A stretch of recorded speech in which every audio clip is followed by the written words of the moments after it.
word.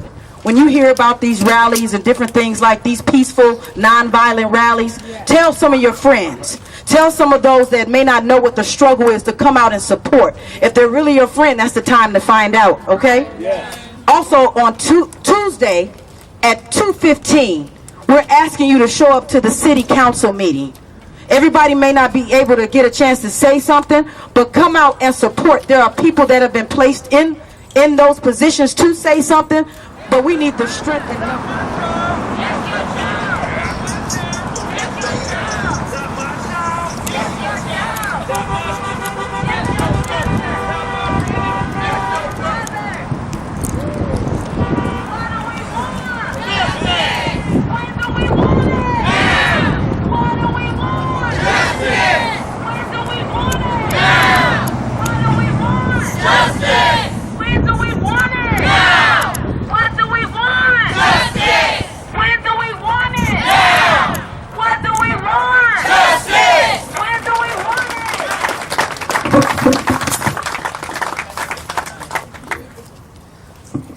The deadline to register to vote is tomorrow, so you got to get online today, get that paper filled out, and take it in by tomorrow, because we want everyone to be registered to vote. So if you're not registered to vote, you don't have a voice. And if you don't have a voice, you're powerless. So let's join together and let's get out there and vote, but you got to be registered to vote. All right? I want to read to you a scripture that I've taken from Psalms 82, and I'm not here to preach, but Psalms 82, verse 2 through 4, and I want to read from the Message Bible. It says, "Enough! You corrupted justice long enough. You let the wicked get away with murder. You're here to defend the defenseless, to make sure that underdogs get a fair break. Your job is to stand up for the powerless and prosecute all those who exploit them." And we're calling on the, number one, the Department of Justice, and we're demanding a full investigation. We want not only a full investigation, but an independent investigation.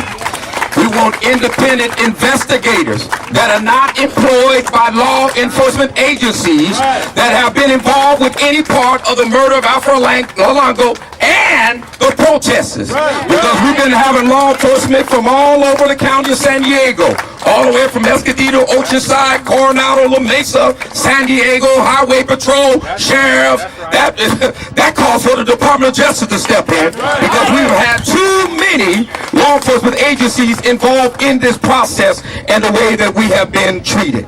And so we want these investigators to do a good track record, to have a good track record of being fair, impartial, which includes having knowledge, experience, and training in investigating police use of force that resulted in death.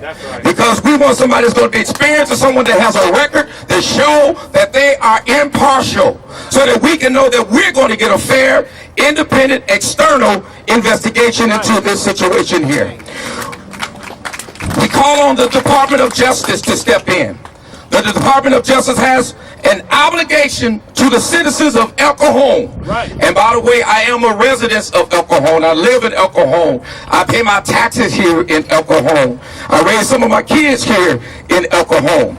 And the San Diego County, because when we look at this as a whole, to make sure that there will be investigation into the suppression of freedom to assembly and your right to protest. As Pastor Bowman said, I was here with him that night when we were out. I believe it was Monday night when they made some arrests, and we came down to see what happened.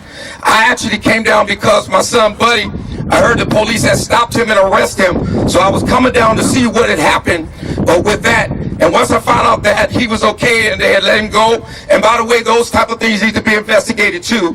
He said they pulled him over because they thought somebody put a gun in his car. So they searched his car, stopped him, put him out of his car, turned off his phone, and the whole shebang. So those type of things need to be investigated, because what did they do? They declare a black man armed and dangerous. And that's the way they treated him. That's the way when they came up that day with their rifles and in their tanks or whatever they came up in, that was very intimidating for people who were there peacefully. We weren't bothering anybody, letting cars get through. We was on the sidewalk, minding our own business. Then all of a sudden the helicopter come and say unlawful assembly. So the first objective is to criminalize us, and then the next objective is to arrest you.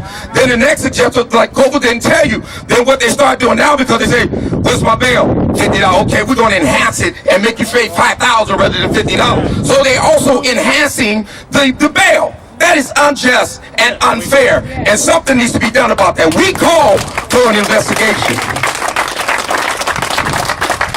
It is our constitutional right to protest, and criminalizing us by declaring an unlawful assembly when we are peacefully assembling is illegal.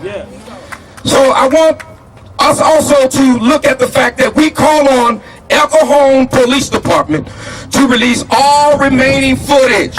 We haven't gotten everything yet. All recordings of the communication, including 911 calls and communication between responding officers and dispatch leading up to the killing of Alfred Olango.